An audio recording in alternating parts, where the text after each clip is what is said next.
surat Al-Waqiah dari ayat yang pertama. Barangkali ada yang mau menyimak dan mengikuti, dipersilakan untuk membuka mushaf Al-Qur'annya.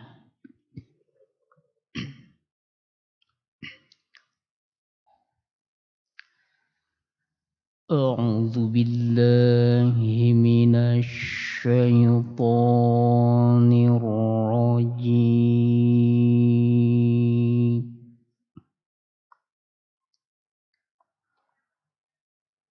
Bismillahirrahmanirrahim.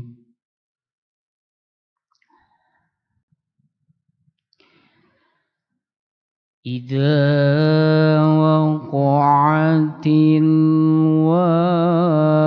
waqi'atu laysa liwaqa'atiha kadzibatun khafidatur rafi'ah.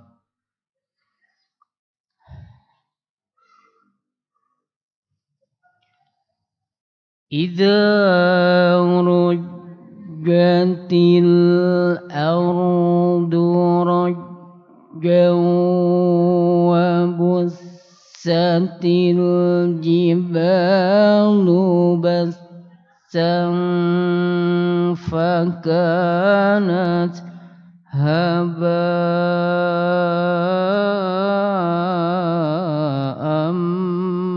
munbassa.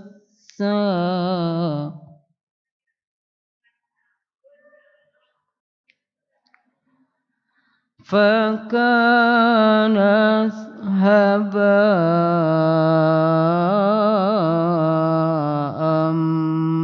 munbassa wa kuntum azwajan salasa.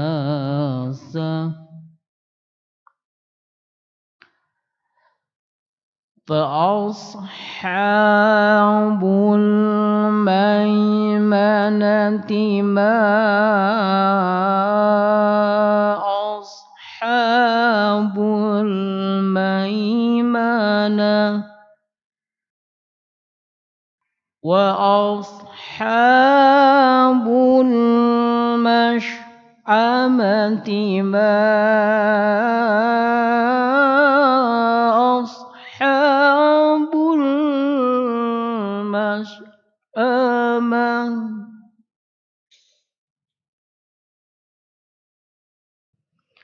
Was-sabiquna as-sabiquna ulaikal muqarrabun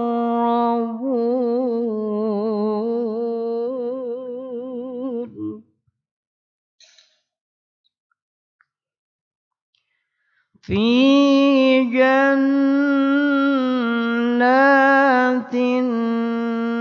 na'im.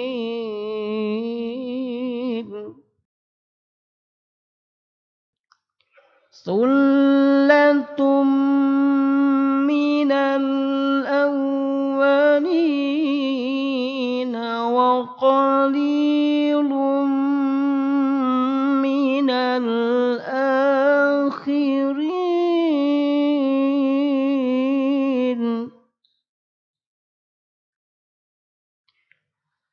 Ala sururin mawdunatin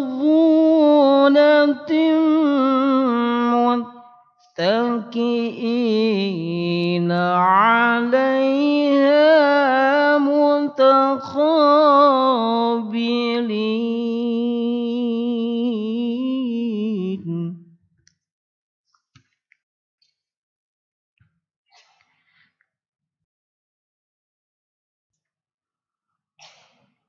Yatufu 'alaihim wildanun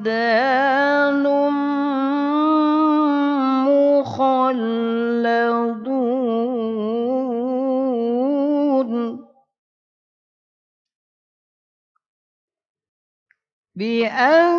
بأكواب وأباريق وكأس من معين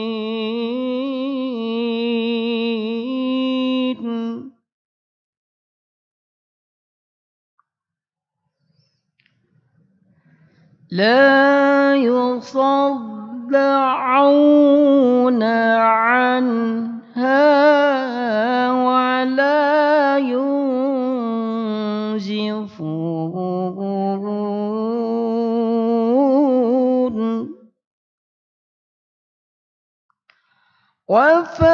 وفاكهة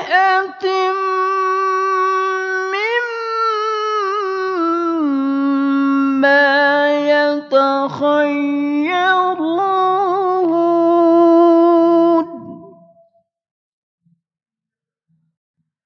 ولحم طير مما يشتهون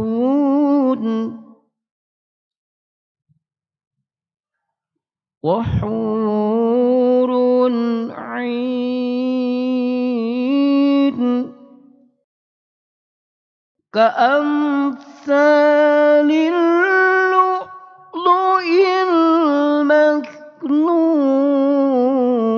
المكنون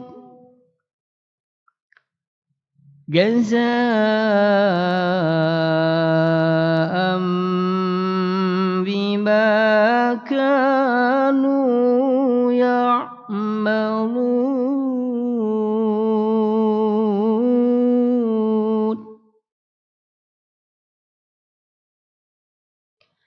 لا يسمعون فيها لغوا ولا تأثيما إلا قيلا سلاما سلاما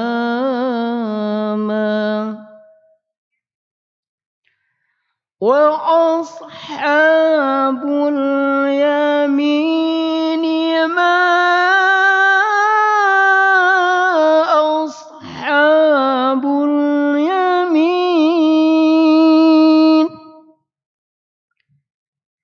في سدر مخضود وطلح منضود وظل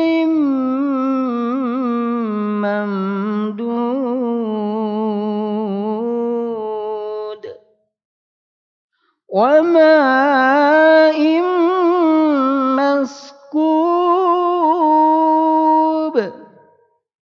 وفاكهة كثيرة لا مقطوعة ولا ممنوعة وفرش مرفوعة إنا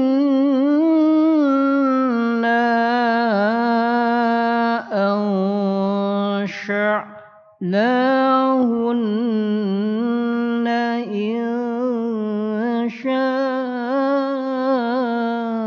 إنشاء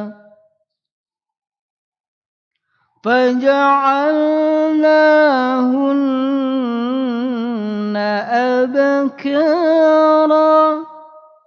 عربا أترابا لأصحاب اليمين ثلة من الأولين وثلة من الآخرين وأصحاب الشمال ما أصحاب الشمال في سموم وحميم وذل من يحموم لا بارد ولا كريم إنهم كانوا قبل ذلك مترفين وكانوا يصرون على الحنث العظيم وكانوا يقولون أإذا متنا وكنا ترابا وعظاما أإنا لمبعوثون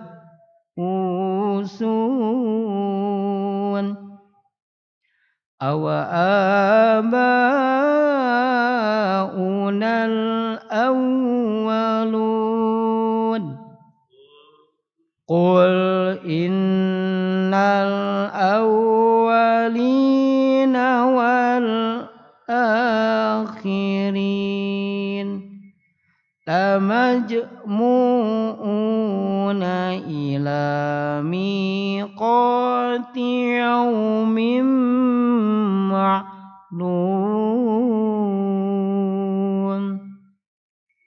صدق الله العظيم. Ibu dan Bapak, mohon maaf apabila makhrajul hurufnya banyak yang kelewat, terus kurang penyebutannya karena alhamdulillah saya sudah rindu baca Quran surat Al-Waqiah ini, tapi masih kurang jelas penglihatannya disebabkan karena ada ujian kurang jelas dalam penglihatan Ibu, karena punya diabetes juga. Mudah-mudahan ada keajaiban tadi oleh Pak Haji atau Abah Ijal, mudah-mudahan ada keajaiban dari Allah Subhanahu wa taala bisa normal kembali. Amin ya Allah ya alamin. Mohon maaf atas segala kekurangan. Mohon maaf tidak sampai selesai karena masih ada yang akan menyampaikan sebelum guru kita datang. Akhirul kalam, assalamualaikum warahmatullahi wabarakatuh.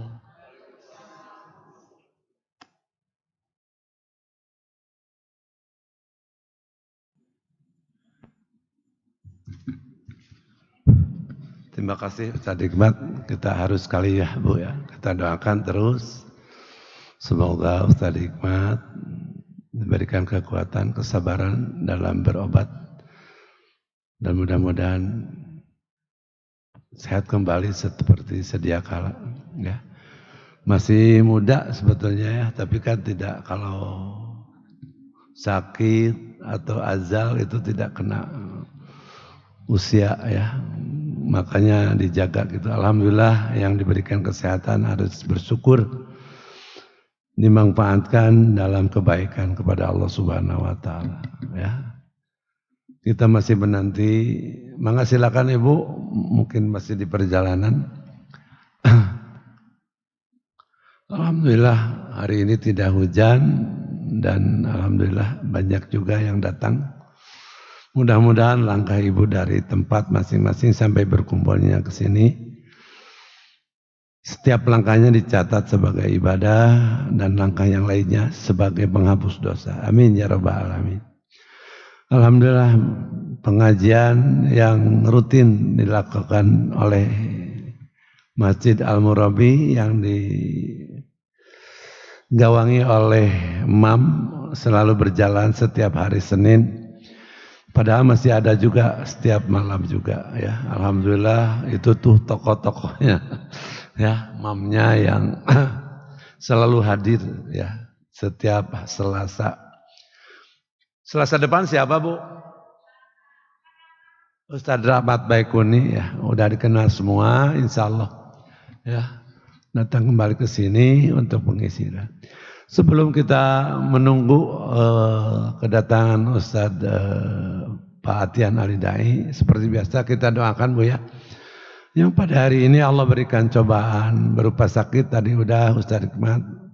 Itu diantaranya juga Bapak Tomo dan Ibu Tomo, mudah-mudahan sesepuh Al-Murabi yang masih ada diberikan kekuatan, kesabaran, mudah-mudahan Allah menyembuhkan kembali, sehat kembali seperti biasa, dan doanya diijabah oleh Allah Subhanahu wa Ta'ala. Dari kalangan saudara-saudara kita mungkin ada banyak. Alhamdulillah Bapak Atian baru nyampe di tempat ini. Mari kita simak ya kajian yang akan disampaikan oleh guru kita, yaitu muslim yang paling bangkrut di akhirat ya. Jangan-jangan kita Bu ya, mudah-mudahan kita dijauhkan dari itu Pak. Kepada Pak Atian, mangga waktosna Pak.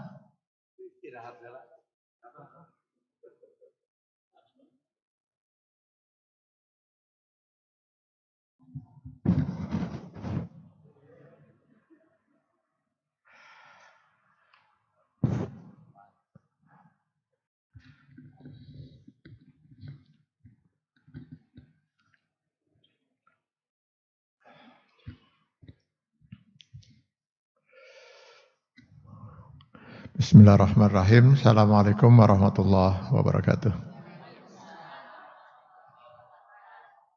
Alhamdulillah, alhamdulillahillazi khalaqa fasawwa wallazi qaddara fahada wallazi khalaqa zawjaini dzakara wal unsa.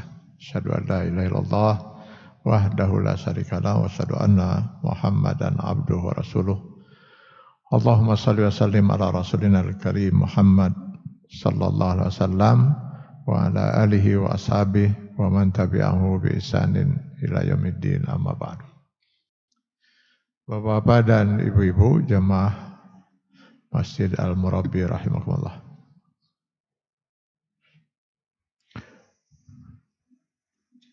Kalau kita telusuri ayat demi ayat di dalam Al-Quran, hadis demi hadis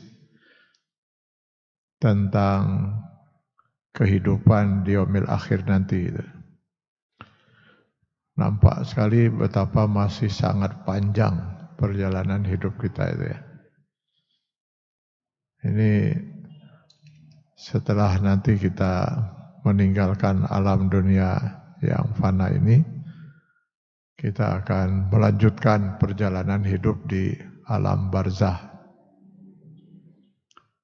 sampai dengan kiamat. Setelah kiamat, kita akan memasuki alam mahsyar. Ya, nggak tahu juga kita berapa lama di situ. Dari sana barulah kita masuk alam hisab, di mana kita akan diadili oleh Allah dalam sebuah pengadilan dengan hakim tunggalnya Allah Subhanahu wa Ta'ala yang Maha Tahu. Diadililah seberapa jauh kita sudah amanah atau tidak dengan kehidupan yang Allah anugerahkan pada kita. Apakah kita sudah jalani kehidupan sesuai dengan aturan dan hukum Allah atau tidak. Setelah diadili, Allah jelaskan mana ibadah yang Allah terima, mana dosa-dosa yang sudah pernah kita perbuat. Barulah kita masuk alam mizan. Ditimbanglah berat amal kita dan dibandingkan dengan dosa kita. Setelah itu barulah kita melewati lagi alam sirat. Nah, setelah alam sirat itulah manusia terbagi dua. Sebagian masuk neraka jahanam dan kekal selama-lamanya. sebagian lagi dan hanya sedikit yang bakal masuk surga juga kekal untuk selama-lamanya. Jadi pada akhirnya Allah hanya menyediakan 2 tempat untuk manusia, surga dan neraka. Ibu rencananya mau kemana?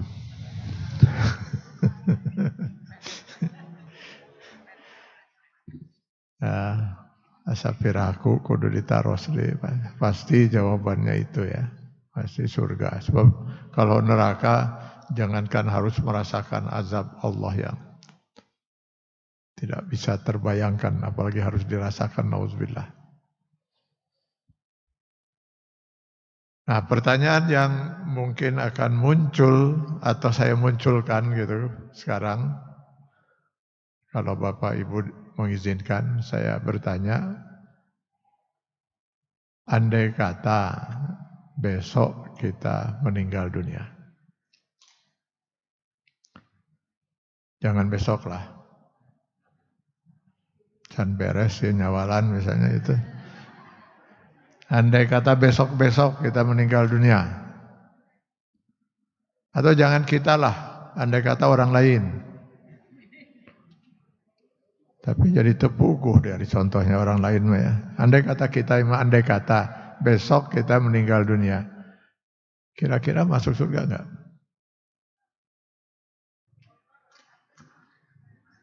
Bapak Ibu silakan dijawab, Pak. Kenal atau ya kira-kira masuk? Masuk? Insya Allah. Sudah insya Allah laun desa calon. Itu yakin. Nah, kalau kita telusuri lagi ayat-ayat demi Al-Quran dan hadis Rasulullah SAW, terutama yang bercerita tentang surga, nampaknya bisa kita simpulkan bahwa untuk masuk surga itu ada 3 tiket yang harus kita miliki. Gitu. Ini sudah pernah kita bahas, saya hanya menyinggung sedikit aja. Ya, dulu pernah kita bahas itu. Tiket yang pertama dan ini yang paling utama, yaitu keimanan. Akidah yang didasari oleh kalimat tauhid la ilaha illallah. Rasulullah SAW di dalam sebuah hadis jelas sekali menjamin hal ini dengan menyatakan man kana akhiru kalami la ilaha illallah dakhala jannah. Barang siapa yang sampai akhir hayatnya, karena selama hidup dia bisa berubah. Sampai akhir hayatnya dia tetap berpegang dengan prinsip akidah yang benar, akidah yang didasari oleh kalimat tauhid la ilaha illallah, tidak ada ilah selain Allah, pasti dia masuk surga. Ya. Mafhum mukhalafahnya, pengertian di balik itu berarti kalau ada seorang meninggal dunia tidak berpegang pada akidah yang benar la ilaha illallah, maka tidak ada peluang baginya untuk masuk surga 1 detik pun. Tapi akidah yang benar la ilaha illallah ini hanya menjamin untuk masuk surga, belum menjamin apakah dia harus mampir atau tidak di neraka. Karena orang-orang yang beriman itu ada yang bisa langsung masuk surga, ada juga yang terpaksa harus mampir di neraka. Nah, untuk supaya dia bisa masuk surga tanpa mampir di neraka, dia butuh 2 tiket lagi. 2 tiket inilah yang selalu diulang-ulang oleh Allah di dalam Al-Quran ketika bercerita tentang surga. Di mana Allah mengakhiri dengan firman-Nya wa kana Allahu ghafurur rahim atau innallaha ghafurur rahim. Lebih jelasnya lagi bisa dilihat di Quran surat Fussilat 32. Nuzulam min ghafurir rahim. Surga itu anugerah dari Allah yang Maha Pengampun, Maha Penyayang. Jadi 2 tiket kemudian itu adalah ampunan dan kasih sayang Allah. Nah, pada kesempatan ini saya akan berbicara khusus masalah ampunan 1 tiket itu, Pak. Ini mumpung kita masih di bulan Syawal ya. Di bulan Syawal baru kita meninggalkan bulan Ramadan yang dikenal dengan bulan ampunan ya. Di bulan Syawal dikenal dengan acara halal bihalal. Itu acara kita saling memaafkan untuk memperoleh ampunan yang sempurna dari Allah Subhanahu wa taala. Nah, berbicara tentang ampunan berarti kita berbicara tentang dosa. Lah berbicara tentang dosa, kata Allah di Quran surah Al-Imran 135, ada 2 jenis dosa manusia. Wallazina iza fa'alu fahisatan aw zalamu anfusahum. Jadi jenis yang pertama adalah dosa yang dikategorikan sebagai dosa menzolimi diri sendiri. Zolimun li nafsih. Dari istilahnya saja sudah jelas. Yang dimaksud adalah perbuatan dosa seseorang mukmin kepada Allah karena melanggar aturan Allah, tapi yang rugi hanya diri dia sendiri. Tidak ada pihak lain yang dirugikan oleh perbuatan dosanya. Itulah sebabnya ketika Adam dan Hawa melanggar aturan Allah memakan buah khuldi, begitu mereka sadar, karena waktu melanggar itu mereka lupa. Kata Allah fanasya, kedua-duanya lupa kalau buah khuldi itu dilarang untuk dimakan. Jadi saking luar biasa pengaruhnya, pengaruh bisikan iblis itu, Adam dan Hawa sampai lupa kalau buah khuldi itu dilarang untuk dimakan. Konon banyak orang yang katanya kesurupan itu karena pengaruh bisikan setan gitu ya.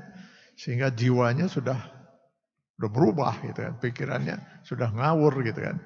Sehingga kadang-kadang ketika dia sudah sadar ditanya atau diceritakan apa yang terjadi dengan dirinya, dia malah bingung gitu. Oh, saya mengatakan itu, oh saya berbuat itu, dia malah enggak menyadari.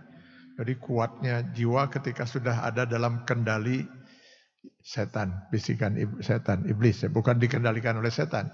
Bisikan itu yang mempengaruhi jiwa dia, karena setan tidak punya kuasa untuk mengendalikan manusia.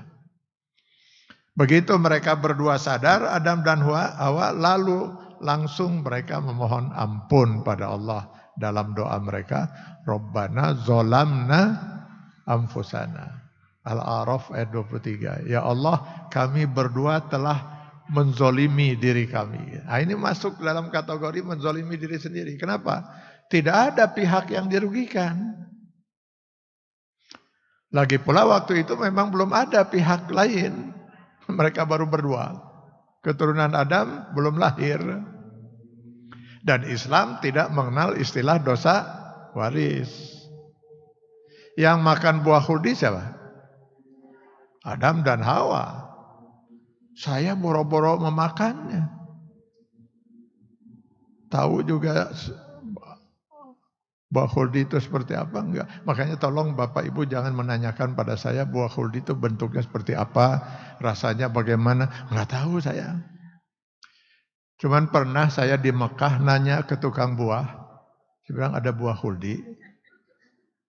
Malah ambek itu si tukang buah teh marah kepada saya. Padahal maksud saya bercanda gitu ya.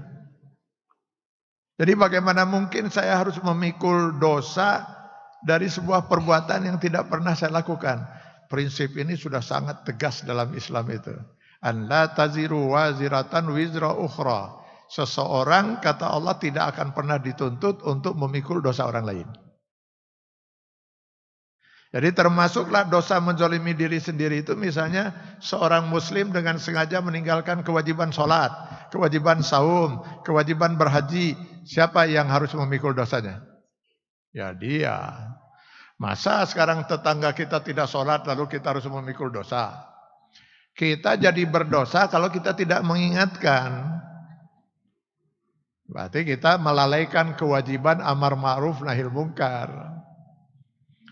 Masa suami tidak sholat lalu istri harus menanggung dosa suami?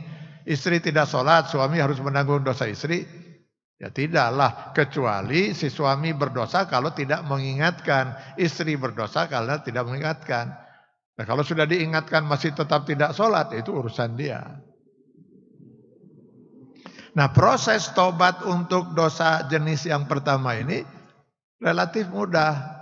Mudah itu karena urusannya hanya antara dia dengan Allah. Tinggal dia bertobat pada Allah. Kalau tobatnya memenuhi syarat tobat nasuha, At-Tahrim ayat 6, tubu ilallahi taubatan nasuha. Di antara syaratnya itu, tobat nasuha itu sadar dia, menyesal seperti sadar dan menyesalnya Adam dan Hawa tadi. Lalu kemudian dia berazam, bertekad untuk tidak mengulang lagi perbuatan dosa itu di kemudian hari. Lalu kemudian dia membuktikan bahwa dirinya benar-benar bertaubat kepada Allah dengan meningkatkan iman, kalau dia beriman, kalau dia sempat murtad misalnya, dan beramal soleh kalau dia hanya berdosa gitu. Ini bisa dibaca di Al-Furqan 70-71. Illa man taba wa amana wa amila amalan soleha wa man taba wa amila soleha. Dan taubatnya itu tidak pada saat sakratul maut. 5 menit sebelum sakratul maut pintu taubat masih dibuka. Tapi begitu sakratul maut pintu tobat ditutup ya. Maka dosa-dosa itu pasti akan diampuni oleh Allah. Tobatnya dia akan diterima.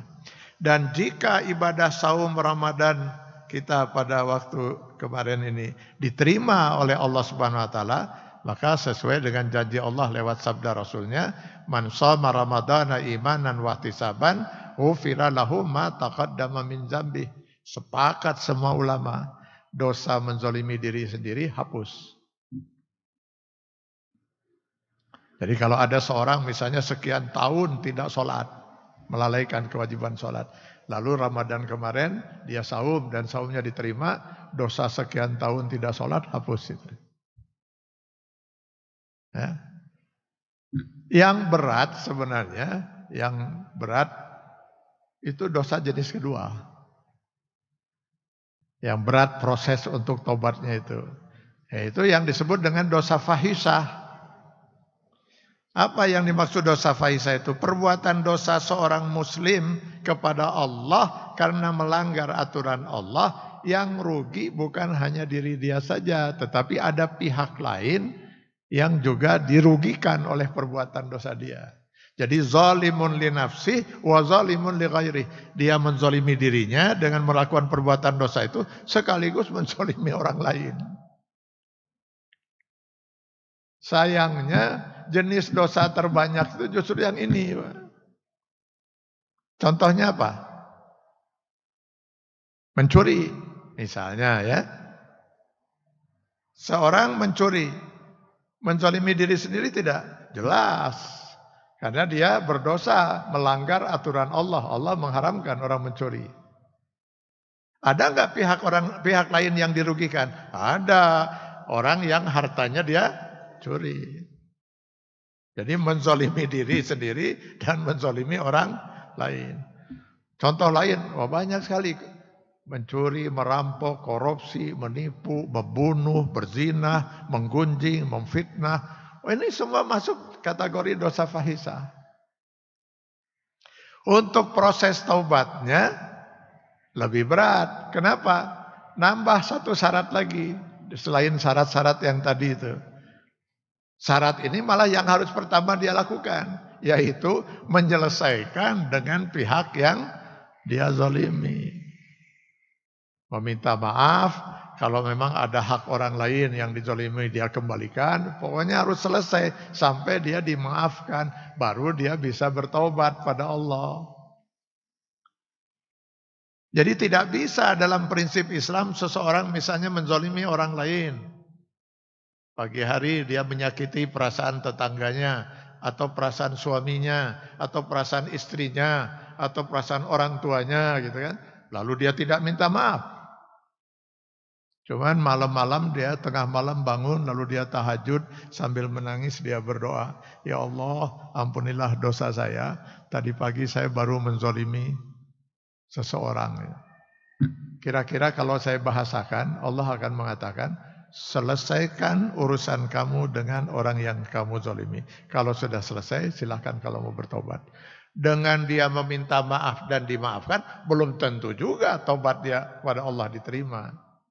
Karena itu baru satu syarat saja. Kan tadi masih banyak syarat-syarat untuk tobat nasuha itu. Apalagi kalau dia tidak minta maaf. Dan pada umumnya para ulama berkeyakinan, pada umumnya ada juga ulama yang berpendapat jika ibadah saum Ramadan seseorang diterima, maka dosa fahisah ini juga dihapus oleh Allah. Lalu bagaimana dengan nasib orang yang dia zalimi? Allah yang nanggung. Ada pendapat ulama. Tapi pada umumnya ulama berpendapat yang dihapus oleh Allah dengan ibadah saum Ramadan seseorang langsung dihapus itu hanya dosa menzalimi diri sendiri. Sedangkan dosa fahisah juga akan dihapus oleh Allah tanpa dia harus bertobat lagi kepada Allah. Nah itu bedanya kalau saum Ramadan dia diterima. Asal urusan dengan orang yang dia zalimi sudah selesai. Karena kita para ulama khususnya di Indonesia berkeyakinan dengan pendapat ini, itulah sebabnya kemudian kita menyelenggarakan acara halal bihalal itu. Atau apalah namanya itu ya. Saya sendiri nggak tahu apa artinya halal bihalal itu maksudnya itu ya. Konon orang Arab sendiri bingung itu dengan istilah itu. Maksudnya apa halal bihalal itu. Intinya mah kita maaf memaafkan lah gitu ya. Karenanya sejak dulu saya sangat mendukung acara ini. Namanya silahkan mau silaturahim mau apalah gitu ya. Namun saya punya catatan. Saya perhatikan dari tahun ke tahun ini acara halal bihalal itu lebih pada seremonial gitu ya. Gitu-gitu keneh Pak. Acaranya biasa dibuka oleh MC. Lalu kemudian ada pembacaan ayat suci Al-Quran dan sari tilawah. Lalu kemudian ada sambutan panitia biasanya. Lalu kemudian sambutan pejabat.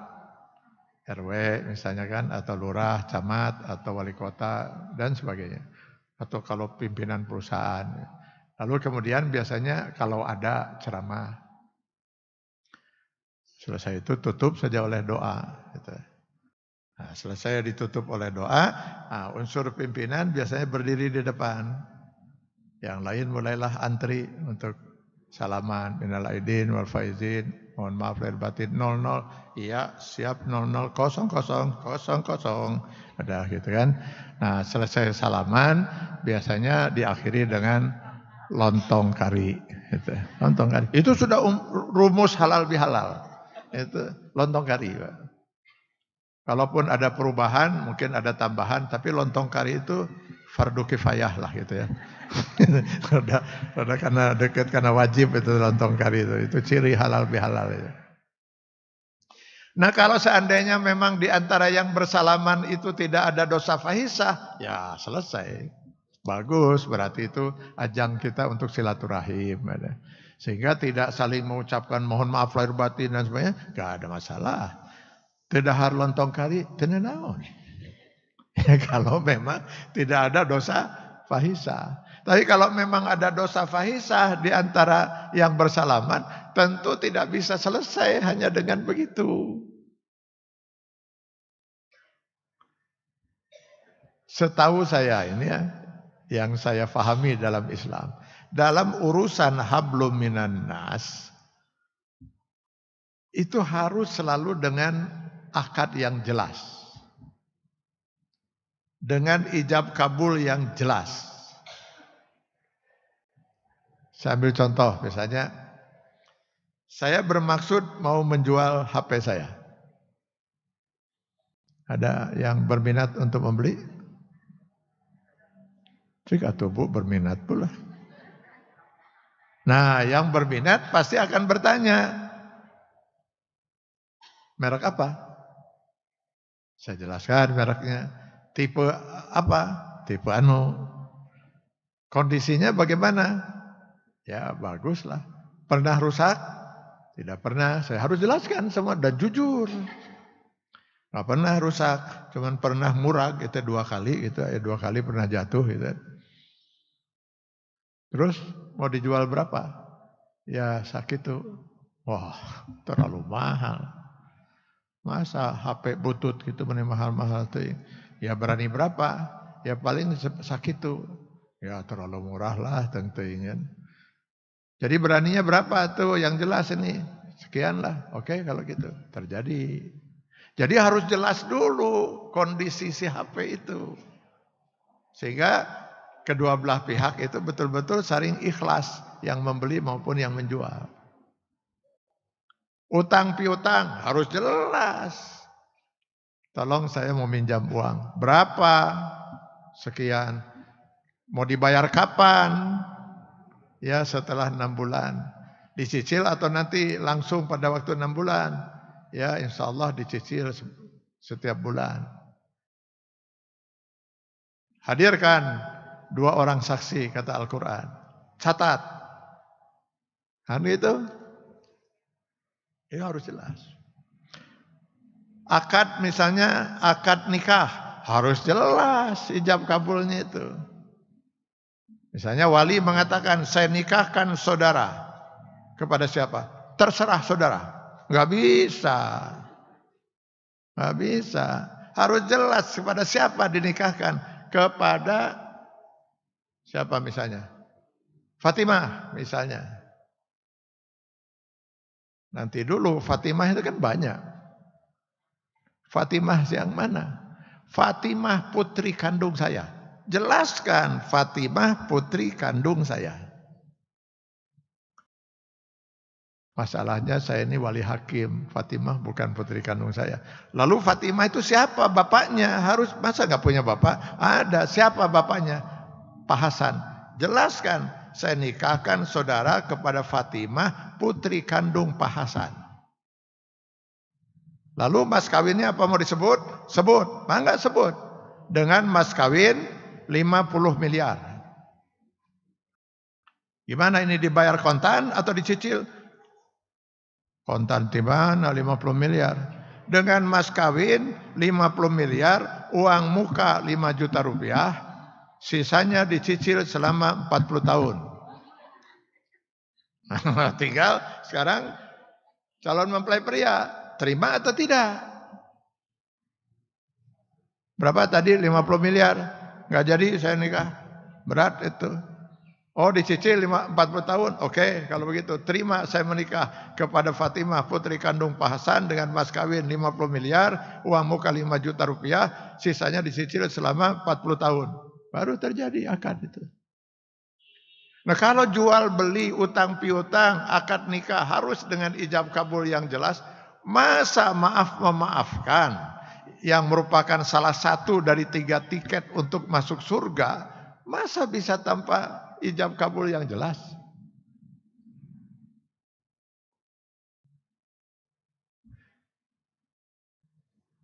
Ini boleh nggak saya cerita tapi agak pribadi ini? Boleh ya? Sebab saya nggak punya cerita lain. Ini kalau hari raya Idul Fitri seperti kemarin ini, keluarga kumpul gitu kan, istri, anak-anak saya. Lalu biasa sungkem kan itu. Lalu istri misalnya mengatakan, maafkan kesalahan saya. Anak-anak, ayah maafkan kesalahan saya. Selalu saya tanya, apa kesalahan kamu? Pada istri saya itu. Harus dijelaskan? Jelaskan. Jelaskan. Nanti saya akan pertimbangkan apakah saya akan memaafkan atau tidak. Kudu jelas heula nu dimaafkan teh naon. Ya, saya sudah lupa lagi. Itulah sebabnya kenapa dalam Islam Rasul hanya memberi waktu 3 hari. Terputusnya silaturahim itu ya. Mungkin karena emosi, oke lah 3 hari. Harusnya begitu kita melakukan kesalahan, selesaikan pada waktu itu. Saya lama ya tinggal di Mesir. Kalau perkuliah itu ya naik bus. Lalu busnya itu jurusan ke tempat kuliah itu, waduh berdesakannya luar biasa itu. Saya masih ingat itu bus 63, masih ingat itu. Nah kalau sedang berdesakan itu kedorong sedikit, atau gimana lah gitu, tongkar mereka itu ya di dalam bus itu. Tapi tengkar orang-orang Mesir itu nggak pernah fisik, Pak. Nggak pernah tangan melayang, nggak pernah itu. Kenapa? Setahu saya tangan melayang itu walaupun tidak berbekas apa-apa, itu dulu dendanya $50. Pak. Wah, kalau sampai berdarah mah panjang itu. Makanya paling tengkar itu mulut saja. Wah, saling hina, saling apa gitu. Kamu dasar kamu ya gitu. Nah, ketika salah seorang itu sudah mau berhenti, nanti dia mau turun misalnya di halte yang akan datang. Sementara lawannya tadi masih terus saja ngoceh gitu kan, memaki-maki. Nah, untuk bisa menghentikan itu kan susah, Pak. Nah, cara menghentikan ocehan dia itu dengan si pihak ini menyatakan, "Shallu 'alan Nabi." Bersolawatlah kamu kepada Nabi. Nah, kan ada perintah dalam Al-Qur'an itu, "Innallaha malaikatahu shalluna 'alan nabi ya ayyuhalladzina amanu shallu 'alaihi wa sallimu taslima." Jadi kalau kita itu punya kewajiban bersalawat kepada Nabi. Jadi kalau diingatkan, maka yang sudah ngoceh marah-marah itu tadi terpaksa kan harus itu. Allahumma shalli ala Muhammad wa ala Muhammad. Nah, saat dia sedang begitu, ini kesempatan untuk masuk gitu. Emangnya kamu masih marah? Ini saya udah mau turun ini di halte yang akan datang. Oh, mau turun ya? Oh iya. Apain pula kita harus saling marah? Pelukan mereka. Jadi mereka tidak mau berpisah sebelum selesai saling maaf-memaafkan. Bukan kayak kita gitu, ambek sekarang terus tunggu sampai Idul Fitri nanti itu. Itu apa itu kan? Ya mungkin bisa terjadi lupa gitu kan. Saya pun kalau saya sebagai suami, sebagai ayah punya kesalahan dan saya sadar, saya akan minta maaf. Saya pernah melakukan kesalahan ini. Ya seperti itu. Tapi kalau misalnya kemudian ya saya sendiri lupa atau memang mungkin nggak pernah lah saya melakukan kesalahan. Atau mungkin saya minta maaf untuk perbuatan kesalahan saya yang tidak sengaja. Gitu. Kalau tidak sengaja nggak perlu minta maaf. Nggak perlu minta maaf. Kan tidak sengaja, Pak. Di dalam sebuah hadis Rasulullah SAW menjamin itu. Rufi'an ummati al-khata' wan nisyan wa mastakrahu alaih. Diangkat dari umatku. Kenapa ditekankan dari umatku kata Rasulullah SAW? Karena umat terdahulu itu lupa juga tidak sengaja dosa. Tapi untuk umatku ada 3 yang tidak dianggap dosa oleh Allah Subhanahu wa taala. Pertama, tidak sengaja.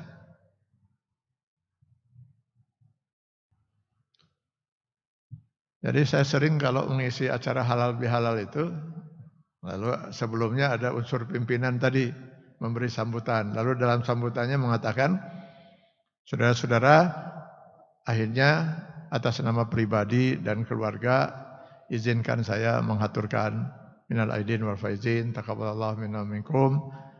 Mohon maaf lahir dan batin. Baik kesalahan saya yang disengaja maupun yang tidak disengaja. Ya untuk sekedar basa-basi ya bagus-bagus sajalah.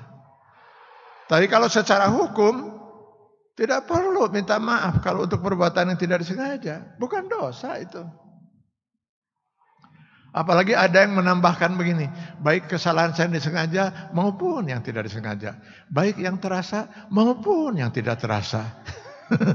Ini apa lagi itu? Masa ada perbuatan dosa karasa gente? Itu karasa acan itu jual dosa aja.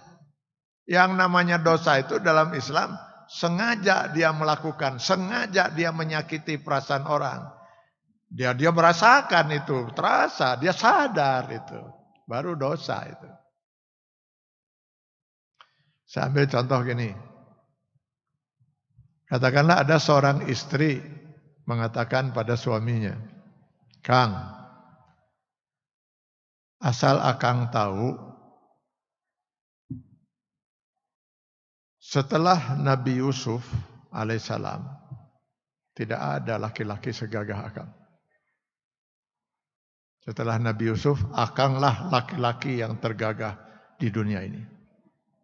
Kata si istri kepada suaminya. Niat si istri menyatakan itu untuk menyenangkan hati suaminya. Karena sepengetahuan si istri belum pernah sekalipun dia mendengar ada orang yang memuji suaminya. Jadi peperihan, memuji, ya sayalah memuji, berkata istrinya. Di luar dugaan si istri, suaminya marah besar. Marah suaminya itu. Kenapa? Ya karena dia sadar kalau dia itu tegagah-gagahan. Ini pasti istri saya keur ngalelewe ya teh. Yang ngeledek ini ya. Marahlah si suami. Sakit hati si suami itu. Pertanyaan saya, berdosa si istri? Berdosa enggak si istri? Tidak, Pak. Enggak ada sengaja dia menyakiti perasaan suaminya. Malah yang ada itu niat dia ingin menyenangkan hati suaminya. Sementara Rasul mengatakan innamal a'malu bin niat. Segala amal perbuatan manusia itu tergantung niatnya. Masa niat seorang istri yang sangat mulia ingin menyenangkan hati suami malah jadi dosa? Ya kecuali kalau besok harinya si istri mengulang lagi. Dan si suaminya marah lagi, baru dosa. Apa kamari geus puguh ambek, nah tuh makanya jangan diulang deui. Nah itu baru dosa. Kayak seperti sudah ingin sengaja menyakiti kalau itu kan ya. Ini tidak ada dosa. Kalau kita merasa tidak pernah merasa bersalah, ngapain harus minta maaf itu? Kalau basa-basi bagus. Siapa tahu ada kesalahan kita yang tidak sengaja tapi dikira oleh orang lain kita sengaja gitu kan. Basa-basi sajalah kita minta maaf itu silakan aja. Tapi pada prinsipnya di mata Allah tidak berdosa kalau perbuatan itu dilakukan tidak sengaja. Yang kedua lupa, nisyan. Tidak berdosa. Katakanlah ibu punya keluarga, saudara, teman, tetangga. Sudah 3 bulan ibu perhatikan, gak kelihatan sekalipun dia sholat. Lalu ibu tanya, mohon maaf ibu, sudah 3 bulan ini saya perhatikan, ibu gak kelihatan sholat. Gitu. Ke masjid, enggak. Ini. Ya Allah, lupa saya. Nah kata dia itu. Ternyata 3 bulan tidak sholat itu karena dia lupa.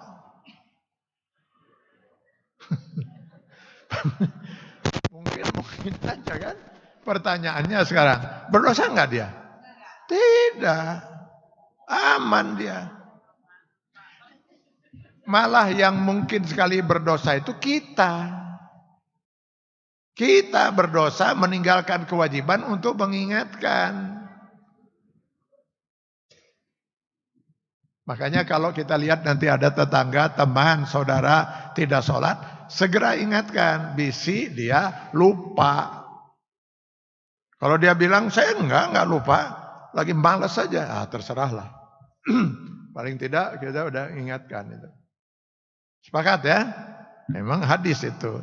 Nah sekarang misalnya ada seorang suami enggak pulang-pulang ke rumah selama 6 bulan.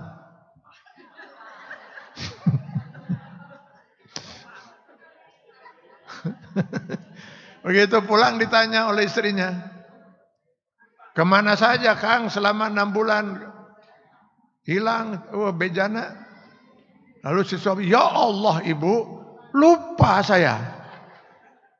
Hari saya ngadon kanu itu gerak.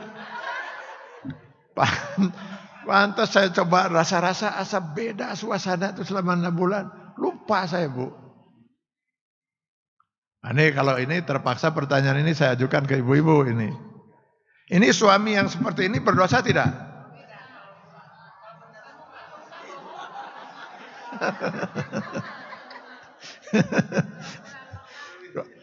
Coba konsekuen ibu. Tadi kita kan sepakat. Seorang tidak sholat 3 bulan karena lupa tidak berdosa. Ini berdosa tidak karena lupa?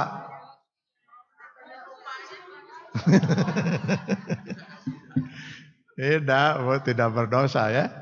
Cuman si istri sudah harus membawa suaminya ke Jalan Riau 11. Itu ya. Betul Kang, Akang tidak berdosa, tapi wayahna sekarang periksa. Bisigus error ini kan mungkin. Masa sampai lupa punya istri sampai 3 bulan itu. Nah, itu ya. Yang ketiga yang termasuk tidak berdosa itu dalam hadis terpaksa. Makanya ada kaidah usul fikih itu ad-darurat tubihul mahzurat. Keadaan terpaksa, darurat itu membolehkan sesuatu yang terlarang. Seseorang misalnya senang masuk hutan, keluar hutan itu ya. Tahu-tahu kesasar. Sendirian dia di hutan itu. Sampai berhari-hari. Sudah terancam mati kalau dia nggak makan. Tiba-tiba dia menemukan bangkai babi milik orang. Milik orangnya itu ketahuan dari di lehernya ada milik siapa gitu, tulisan itu. Bangkai haram? Haram. Kecuali bangkai ikan dan belalang ya dalam hadis itu. Bangkai haram. Babi haram. Babinya punya orang lagi. 3 itu haramnya itu, triple itu. Tapi kalau dia tidak makan, mati. Nah, kalau sudah ancamannya nyawa, hukum Allah boleh dilanggar. Keadaan darurat membolehkan. Jadi dia boleh makan ala kadarnya untuk bisa bertahan hidup. Maka tidak haram. Keadaan darurat itu. Maka wanita yang diperkosa berdosa tidak? Diperkosa. Tidak. Yang berdosa itu yang memperkosa. Kecuali kalau diperkosanya itu memang dia sendiri yang minta. Tolong dong saya diperkosa gitu. Nah itu malah diperkosa itu. Jadi kembali pada prinsip kita tadi. Bahwa maaf memaafkan itu harus dengan ijab kabul yang benar. Karena bisa terjadi seperti ini. Minal aidin wal faizin, sambil antri panjang itu kan biasanya nggak sempat banyak bicara itu. Paling minal aidin wal faizin ya, mohon maaf lahir batin, oke, 0000 siap, 0000. Alhamdulillah, kata yang minta maaf itu. Ditanya, kenapa, ada apa saudara? Bapak ingat nggak Pak peristiwa 7 tahun yang lalu? Yang mana itu? Kan pernah nyebar fitnah pada diri Bapak. Oh itu tidak mungkin saya lupakan saudara. Asal saudara tahu, gara-gara fitnah itu yang paling pertama hancur rumah tangga saya. Istri saya percaya betul dengan fitnah itu. Lalu mengajukan gugatan cerai ke pengadilan, entah bagaimana pengadilan menerima gugatan itu. Terjadilah perceraian dan anak-anak dibawa ibunya. Yang kedua hancur karir saya. 6 bulan setelah peristiwa itu saya dipecat. Kenapa dipecat? 6 bulan saya tidak bekerja. Gimana nggak dipecat? Loh kenapa Bapak tidak kerja? Kan saya dirawat di Cisarua. Stres saya, saudara. Sudah rumah tangga hancur, karir hancur, sampai sekarang hancur kehidupan saya. Karenanya selama 7 tahun ini, saudara, hampir setiap selesai sholat saya berdoa kepada Allah, ya Allah, izinkan saya sebelum meninggal dunia, Engkau pertemukan saya dengan siapa penyebar fitnah itu. Andai kata sekarang ada di depan saya, lamun tadi cekek eta jelema. Kenapa saudara mengingatkan saya dengan peristiwa 7 tahun yang lalu? Kan begini Pak, tadi kan kita sudah minal aidin wal faizin, sudah saling maaf memaafkan, kita sepakatkan 0000. Iya, kenapa? Saya Pak penyebar fitnah itu. Saya kira bukan saudara, mau dihampura, gak akan saya pernah maafkan sampai kapan. Nah, sudah lain kan? Sudah lain ketika kita tahu apa kesalahannya, belum tentu orang itu mau memaafkan. Makanya Islam membuat aturan, harus terbuka, harus jelas ijab kabulnya itu.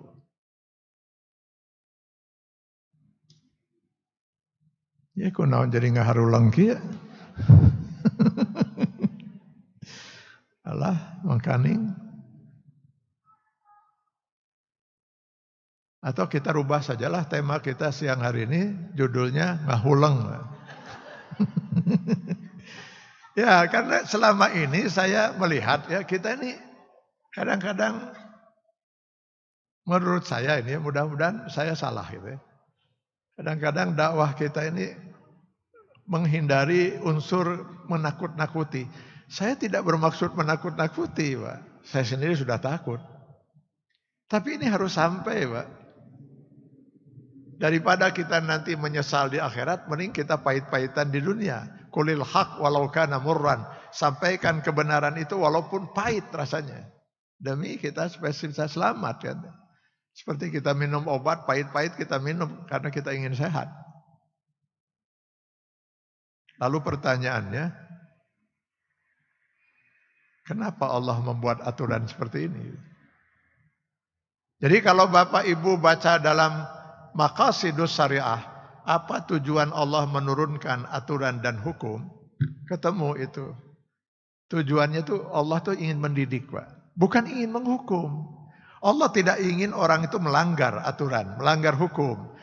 Inginnya Allah itu semua manusia itu baik gitu. Maka sifat hukumnya itu lebih banyak mendidik.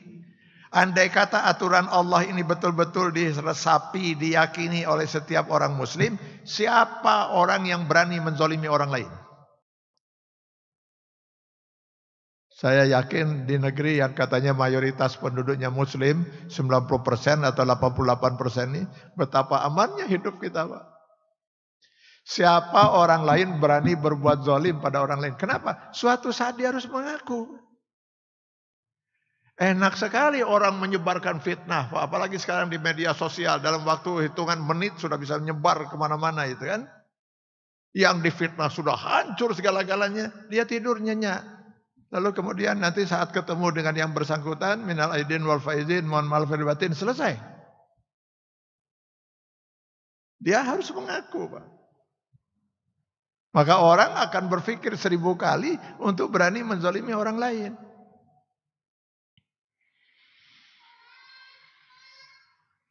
Sepi jadinya ya. Ya Allah. Nah sekarang, pernahkah ibu membaca di dalam hadis Sahih Bukhari, atau mungkin pernah mendengar, ada seorang wanita, kata Rasulullah, ahli neraka. Dan ketika ditanya kenapa wanita itu ahli neraka, karena menzolimi seekor kucing. Menzolimi artinya si kucing itu nggak punya salah apa-apa. Disiksa oleh wanita itu. Atau kenapa dia sebel sekali sama kucing itu? Disiksa. Setelah selesai disiksa, dikurung si kucing itu. Tidak diberinya makan dan minum sampai matinya kucing itu. Masuk neraka karena menzolimi seekor kucing. Kalau seorang wanita masuk neraka karena hanya menzolimi seekor kucing, bagaimana kalau yang dizolimi itu bukan seekor kucing tapi seekor manusia? Bagaimana kalau yang dizolimi itu bukan seorang manusia, sekian ribu manusia, sekian juta manusia? Bagaimana kalau yang dizolimi itu 270 juta rakyat? Kira-kira mau masuk surga dari pintu yang mana itu? Sayang ya, nilai ajaran Islam yang luar biasa ini, mulianya ini, sudah terpisah dari kehidupan itu. Karena kesalahan kita dalam memahami seolah-olah dengan salaman, minal aidin wal faizin, apalagi dengan SMS cukup, atau misalnya dengan kartu lebaran, mohon maaf lahir batin, selesai. Gak bisa selesai seperti itu. Kalau seandainya prinsip ini dijalankan, mana ada suami berani mengkhianati istri, istri mengkhianati suami. Kenapa? Kalau dia mau bertobat, dia harus mengaku. Jadi nggak perlu si istri harus sibuk setiap hari bukain HP suaminya kalau ada yang perlu diketahui gitu. Dia akan datang sendiri untuk mengaku pada istrinya. Aman hidup itu.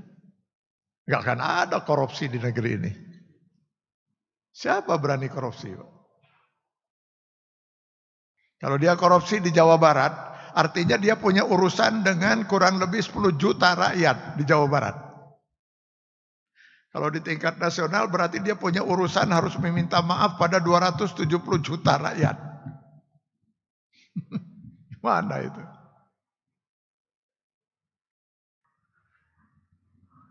Nanti kalau saya sekarang sebagai suami mengaku kepada istri bahwa saya sudah berkhianat, bahwa saya sudah melakukan ini, sudah melakukan itu, maka istri besar kemungkinan akan marah. Malah besar juga kemungkinan bisa mengajukan gugatan cerai, hancur kehidupan ini. Daripada saya minta maaf dan mengaku, lebih baik saya diam aja lah. Berarti taubat dia kepada Allah gantung, Pak. Allah tadi memberi syarat.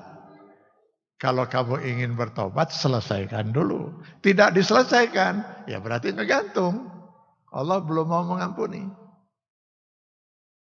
Loh gimana kalau yang dizolimi itu sudah keburu meninggal dunia, atau yang berbuat zolim itu sudah keburu meninggal dunia, atau yang dizolimi nggak tahu sudah meninggal atau tidak, tapi nggak tahu sekarang di mana tempatnya dia, mau dicari susah itu. Berarti masalah ini akan diselesaikan oleh Allah di akhirat. Kalau tidak diselesaikan oleh yang bersangkutan di dunia, Allah akan menyelesaikannya di akhirat. Sampai kita kepada judul tema kita, Pak. Di mana Rasulullah dalam sebuah hadis menyatakan, atadruna mahwal muflis, tahukah kalian siapa manusia yang paling bangkrut di akhirat nanti? Muslim tapi bangkrut. Di antara para sahabat yang mendengar pertanyaan Rasulullah SAW, ada seorang kemudian mengatakan, yang paling bangkrut pasti yang tidak punya uang. Kata Rasulullah, di akhirat tidak diperlukan uang. Masa ada orang mau masuk surga harus bayar? Masa ada orang mau disiksa di neraka harus bayar? Jadi udah nggak megang uang lagi kita. Manusia yang paling bangkrut, Muslim yang paling bangkrut di akhirat itu Muslim yang melakukan dosa fahisah tidak diselesaikan di dunia. Maka taubat dia ngegantung kan? Nanti di akhirat Allah yang menyelesaikan. Di yaumil hisab itu nanti diselesaikan oleh Allah. Caranya gimana Allah menyelesaikannya? Si orang yang berbuat zalim akan diambil amal ibadahnya oleh Allah sesuai dengan kadar kezalimannya. Allah Maha Adil. Untuk dibayarkan kepada orang yang dia zalimi. Jadi kezaliman dia itu dibayar dengan amal ibadah. Nah sekarang baru dibayarkan ke 5 orang, amalnya sudah habis. Padahal yang dia zalimi ada 15. Lalu bagaimana nasib yang 10 orang lagi? Dia udah gak punya amal nih. Dosa yang 10 orang ini masing-masing akan diambil oleh Allah Subhanahu wa taala sesuai dengan kadar kezalimannya untuk dibayarkan kepada atau ditimpakan pada orang yang berbuat zalim. Inilah manusia muflis, Muslim yang bangkrut di akhirat itu. Amal ibadahnya habis, dosa orang lain ditimpakan kepada dia. Jadi kalau ibu bapak biasanya dizolimi orang lain, Pak, dari satu sisi kita sabar dapat pahala. Orang yang menzolimi tidak mau minta maaf. Kita dapat lagi nanti di akhirat bagian kita berhak untuk mendapat menarik pahala dia dari ibadah dia. Dia tidak punya amal ibadah, dosa kita akan berkurang. Allah itu sangat dekat dengan orang yang terzolimi. Sebaliknya Allah sangat benci dengan orang yang berbuat zalim. Nah itu tadi. Bayangkan kalau yang dizolimi itu 270 juta. Gimana membayarnya, Pak? Yang ada mungkin dosa 270 juta itu masing-masing akan diambil, ditimpakan kepada yang bersangkutan. Kalau setiap muslim menyadari ini, berpikir 1000 kali, bahkan lebih dari 1000 kali untuk berani menzolimi orang lain. Aman hidup ini.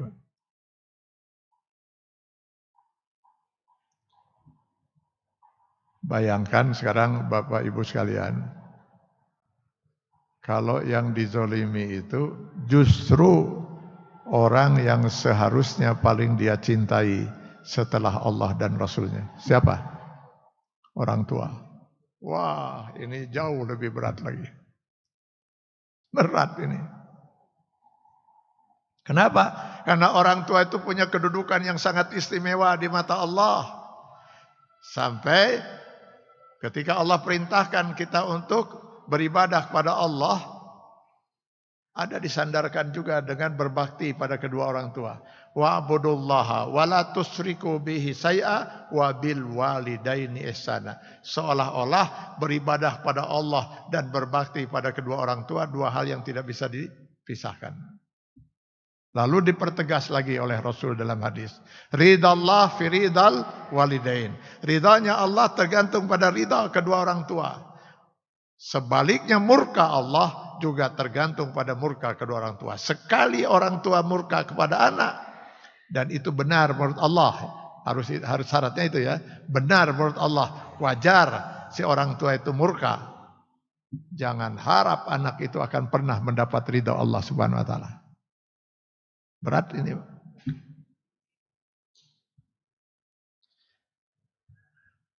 Makanya saya kalau kebetulan Idul Fitri ya, khutbah Idul Fitri ya. Kan kalau khutbah Idul Fitri itu umat Islam kan kumpul ya. Yang jarang ke masjid juga insya Allah hadir gitu ya. Nah, ketika saya lihat banyak di antara yang hadir sholat Idul Fitri itu para pemuda, saya menyampaikan pesan. Kalau Anda masih punya orang tua dan Anda merasa pernah durhaka pada orang tua dan belum sempat ijab kabul, yang ada cuma basa-basi. Hari raya datang menemui orang tua, ayah, ibu, mohon maaf ya lahir batin, sambil ketawa-ketawa. Ya sama-sama, ayo makan-makan. Gak ada artinya itu semua. Segeralah Anda memohon ampun. Sebutkan pada ayah, seingat saya 4 kali saya pernah berbuat durhaka pada ayah. Pertama, saya pernah melakukan ini. Yang kedua, saya pernah melakukan itu. Ketiga, ini. Keempat, itu. Mudah-mudahan ayah ikhlas untuk memaafkan.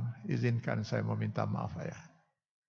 Sampai ayah itu mengatakan, nah, untuk 4 kesalahan yang kamu sebut tadi, saya ikhlas dunia akhirat memaafkan kamu.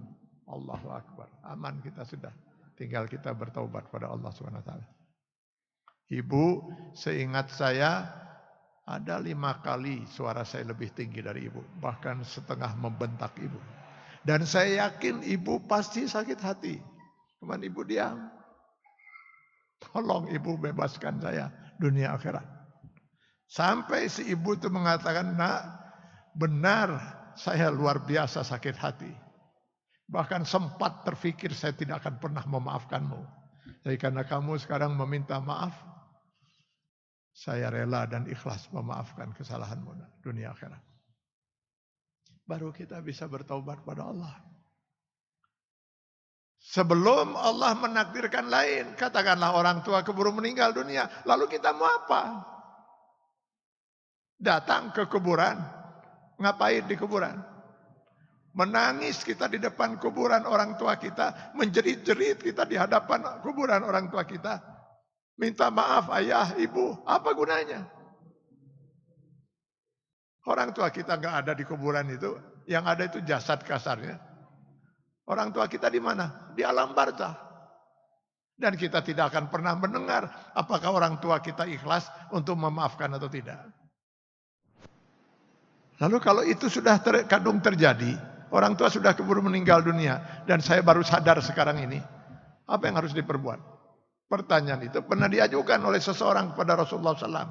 Hanya 1 peluang kamu untuk bisa selamat, kata Rasulullah. Si anak harus berusaha untuk menjadi orang yang soleh. Agar doa dia dikabul oleh Allah Subhanahu wa taala. Setelah dia yakin dirinya soleh, jangan pernah berhenti dari mendoakan kedua orang tuanya. Ya Allah, ampunilah dosa almarhum ayah saya. Ya Allah, ampunilah dosa almarhumah ibu saya. Tempatkan keduanya di tempat yang mulia di alam barzah dan kelak di surgamu nanti ya Allah. Ya Allah, terus doa itu mengalir. Maka kata Rasul, mudah-mudahan dengan kesolehan si anak yang durhaka dulu itu yang belum minta maaf itu, dengan doanya yang terus mengalir, maka mudah-mudahan itu sudah akan menebus kesalahan dia yang belum termaafkan. Hanya itu peluangnya. Begitu juga kalau kita melakukan kesalahan pada orang lain. Kita nggak tahu sekarang orang itu apakah masih hidup atau tidak. Kalau hidup entah di mana, mungkin sudah meninggal. Nah, cara kita menebusnya adalah dengan mendoakannya. Ya Allah, ampunilah dosa almarhum. Ya Allah, ampunilah dosa almarhumah kalau dia wanita. Terima amal ibadahnya. Mudah-mudahan dengan kita terus-menerus mendoakan itu bisa menebus kesalahan kita yang belum termaafkan itu. Maka apa yang harus kita lakukan ke depan? Berhati-hatilah kita dalam berucap, bersikap, bertindak, mengeluarkan kebijakan, keputusan. Jangan sampai ucapan, perbuatan, sikap, tindakan, keputusan, kebijakan kita berakibat orang lain terzolimi. Minta maaf mungkin berat. Resiko di dunia ada, mungkin hukum di dunia kalau kita mengaku itu bisa dipidana misalnya. Mengaku saya sudah korupsi misalnya, jelas dipidana itu. Sekarang tidak mengaku bisa terancam bangkrut di akhirat. Kalau itu sudah kadung terjadi, menurut saya lebih baik pahit-pahitan di dunia, apapun resiko di dunia daripada harus bangkrut di akhirat. Yang paling aman, berhati-hatilah jangan sampai ucapan, perbuatan, tindakan kita berakibat orang lain terzalimi. Jadi panjang ceritanya, minta maaf agak mungkin sulit, resiko tidak siap kita hadapi, tapi tidak minta maaf malah terancam lagi bangkrut di akhirat. Semoga Allah melindungi kita dan membesarkan jiwa kita untuk mau meminta maaf.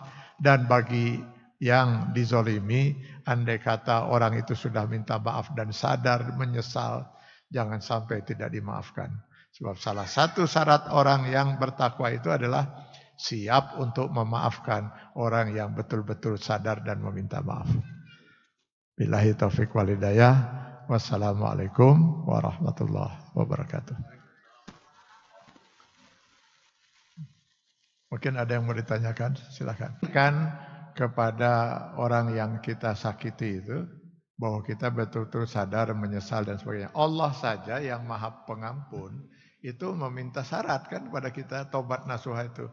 Harus menyatakan sadar, harus menyatakan penyesalan, berjanji untuk tidak mengulang lagi, lalu bertekad kemudian untuk memperbaiki diri dengan meningkatkan amal soleh dan seterusnya. Baru Allah mau mengampuni. Jadi kalau kita mau minta maaf juga harus kita yakinkan kepada orang yang kita zalimi itu ya, bahwa kita betul-betul sadar, kita menyesal, saya betul-betul menyesal, saya tidak akan mengulang lagi, saya betul minta maaf dan saya akan buktikan itu. Nah kalau itu semua sudah kita sampaikan, tetap kekeh dia tidak mau memaafkan, nah dia urusan kita sudah selesai. Insya Allah sudah selesai. Allah sudah siap menerima ampunan kita kepada Allah itu. Yang bersalah dia, yang punya masalah sekarang dia dengan Allah. Kita misalkan ngomongin gitu karena terpancing, karena kelakuan dia juga mungkin pernah ini gitu menyakitin kita. Jadi kita ngomongin misalkan ke teman, terus kita ngerasa, aduh kayaknya ini salah deh, terus minta maaf misalkan. Kita juga sebenarnya merasa nggak enak, cuman kita terpancing gitu karena kelakuan dia gitu. Iya. Jadi gini, ya dalam Islam itu bukan hanya orang yang berburuk sangka yang berdosa itu. Tapi juga orang yang memberi peluang agar orang lain berburuk sangka. Bukan hanya yang memfitnah, tapi tidak boleh kita memberi jalan kepada orang lain untuk memfitnah. Bukan hanya si peminum yang berdosa itu, tapi orang yang menyediakan minuman khamar, orang yang memberi jalan, orang yang mengizinkan jual beli khamar, yang menjual, kena semua walaupun dia tidak minum. Jadi kalaulah ibu terpancing karena kesalahan dia sudah berdosa juga membuat kita jadi terpancing. Tapi kita juga jadi berdosa juga. Urusan kita selesaikan aja. Urusan dia biarkan dia dengan Allah. Itu ya. Ya kalau perlu ya kita jelaskan itu kepada yang bersangkutan. Bahwa saya melakukan itu karena saya terpancing. Karena gini-gini. Supaya dia juga menyadari kesalahannya untuk meminta maaf. Jadi kita harus ingatkan. Sama dengan gini. Saya tadi lupa menyampaikan itu ya. Sekarang persoalannya kita sebagai orang tua dihadapkan dengan anak yang durhaka. Jangan dipendam. Lalu menunggu sampai anak itu sadar. Belum tentu sadar. Kalau kita memang sayang kepada anak itu, kasih tahu. Nah, kamu itu sudah sangat melukai perasaan ibu. Sudah sekian hari ibu tunggu. Kamu sadar, menyatakan sadar dan minta maaf. Kok gak datang-datang juga? Jangan-jangan kamu tidak menyadari itu. Atau kamu tidak menyadari itu. Ini saya ibu ingatkan. Bisi kamu mau minta maaf, segera lakukan. Sebelum ibu dipanggil oleh Allah Subhanahu Wa Taala. Harus kita ingatkan kalau kita sayang pada anak. Jangan kemudian ya sudahlah. Ya Allah. Saya sakit hati oleh kelakuan anak saya, ya Allah. Sakit hati, ya Allah. Tapi ya Allah, bebaskan dia dari kesalahannya, ya Allah. Ampuni. Gak ada gunanya untuk si anak. Tetap saja si anak durhaka. Kita mau minta ampun pada Allah 1000 kali, gak ada gunanya. Kalau si anak itu tidak menyatakan kesalahannya itu dan meminta maaf. Sama dengan begini, orang berutang, temayar-mayar gitu. Padahal dia mampu membayar itu. Akhirnya ya sudahlah ya Allah, saya bebaskanlah dia sudah, biar dia jangan berdosa. Gak bisa, tetap saja dia berdosa. Jadi dia harus pengakuan itu. Sama dengan kita berbuat dosa kepada Allah, kan kita membuat pengakuan itu. Dicontohkan oleh manusia pertama Adam dan Hawa. Rabbana zolamna anfusana wa in lam taghfir lana wa tarhamna lana Rabbana. Itu. Jadi harus ada pengakuan itu. Jadi kalau kita anak berbuat dosa dan dia belum juga meminta maaf, belum pernah mengaku saya salah ibu, saya salah ayah, saya minta maaf. Kalau kita sayang pada anak, ingatkan. Kamu itu sudah pernah berbuat durhaka pada ayah, pada ibu. Kamu pernah berbuat ini. Kamu belum pernah sekalipun minta maaf. Bisi kamu mau minta maaf, mumpung ibu dan ayah masih hidup. Kalau enggak, terserah kamu. Itu harus kita ingatkan. Terima kasih Pak Ustadz atas penjelasannya. Ya. Mohon, Assalamualaikum warahmatullahi wabarakatuh. Ya, mangga Pak. Ya.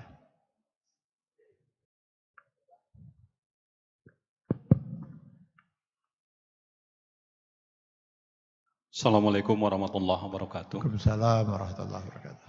Yang ingin saya tanyakan yang pertama menyangkut dosa yang merugikan diri sendiri. Misalnya di masa lalu itu sering atau pernah meninggalkan sholat yang jumlahnya entah berapa kali. Kemudian juga sering meninggalkan puasa yang jumlahnya saya lupa berapa kali.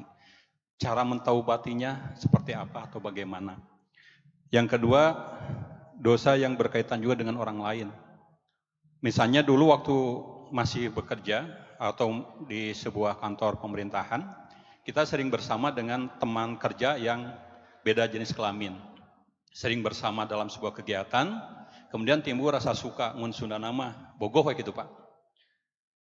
Jadi yang laki sama, perempuan sama, terjadilah sebuah hubungan. Mentaubatinya seperti apa, bagaimana? Karena nyangkut kalau bicara jujur terhadap istri atau suaminya pasti akan terjadi masalah kembali.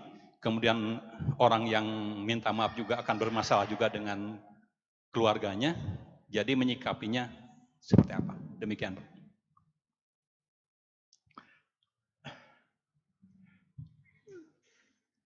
Saya selama ini memahami tidak ada kodok sholat. Buktinya tidak ada itu. Pertama, dalam hadis riwayat Aisyah, nahnu nu'maru bi qada'i shaumi wala nu'maru bi qada'i salat. Kami diperintahkan oleh Rasul untuk mengkodok saum, tidak diperintahkan untuk mengkodok salat. Jadi seorang wanita ketika dia berhalangan 5 hari misalnya karena sedang haid, maka kan begitu dia bersih tinggal sholat. Kan nggak usah mengkodok yang 5 hari itu. Itu artinya. Tapi kalau saum, nah baru ada kodok gitu. Sholat tidak ada. Saum juga yang setahu saya kodoknya itu dalam 1 tahun. Jadi kalau dalam 1 tahun dia yakin tidak bisa mengkodok karena sedang baru melahirkan, harus menyusui dan kondisi fisiknya tidak mungkin saum, karena kalau saum kondisi dia akan lemah, bayi yang menyusu juga akan lemah, dokter memutuskan begitu, 1 tahun nggak bisa mengkodok, fidyah. Maka fidyah itu. Jadi kalau dalam 1 tahun tidak bisa dikodok, fidyah ya. Jadi ukurannya hanya 1 tahun itu. Jadi kalau sekarang tidak sholat, sudah 10 tahun yang lalu saya tidak pernah sholat. Nah, ya sudah, tinggal taubat saja pada Allah. Segera kita isi dengan amal-amal ibadah sebanyak-banyaknya. Sholat sunnah, ya, samping sholat fardu, sholat tahajud, sholat dan ibadah-ibadah lainnya. Jadi kita isi dengan itu. Bahwa kalau ada wajib kodok sholat, wah, misalnya ada orang Muslim tidak pernah sholat, barulah sadar ketika umurnya sudah 75 tahun, barulah dia mau sholat gitu kan. Lalu dia akhirnya sudah tobat kepada Allah, saya mau sholat. Akhir balik dia usia 15, berarti dia tidak sholat 60 tahun. Lalu kemudian kamu harus mengkodok yang 60 tahun. Mending tong tobat lah. Kumaha mengkodokna geus umur 75, esuk pagi itu geus maot saya. Itulah luar biasa maha pengampunnya Allah. Jadi kalau menurut saya tinggal diisi saja dengan kita beribadah sebanyak-banyaknya. Kalau mau sholat ya sholat sunnah sebanyak-banyaknya. Banyak sekali peluang itu sholat sunnah itu. Ya, entah sholat duhanya, tahajudnya, sholat qobliyahnya, ba'diyahnya, atau sholat sunnah mutlak itu kan bisa dilakukan kapan kita mau. Belum tahiyatul masjidnya, syukur wudhunya dan sebagainya. Begitu juga saum, banyak saum sunnah, Senin Kemis dan seterusnya gitu. Untuk menebus kesalahan-kesalahan, kekurangan kita pada masa yang lalu. Tapi kalau dari segi dosa dengan tobat ya sudah terhapus. Apalagi tadi kalau saumnya di Ramadan diterima, Allah menjamin itu semua akan terhapus itu. Yang dosa menzalimi diri sendiri itu. Ghufira lahu ma taqaddama min dzambi. Nah, yang kedua yaitu dosa tadi, biasanya kita melakukan, maksudnya hubungan di luar pernikahan gitu ya, berzina atau gimana? Hanya hubungan biasa aja gitu. Ya sebenarnya nggak ada yang dirugikan gitu ya. Artinya nggak ada yang dirugikan, kenapa juga harus kita terus terang pada orang lain yang itu akan menimbulkan masalah. Tinggal kita ini saja bertobat pada Allah Subhanahu wa taala. Yang ini tuh kalau menyangkut hak orang lain. Kita menyangkut hak orang lain misalnya kan. Nah itu baru kita harus meminta maaf pada pihak itu karena dia terzolimi.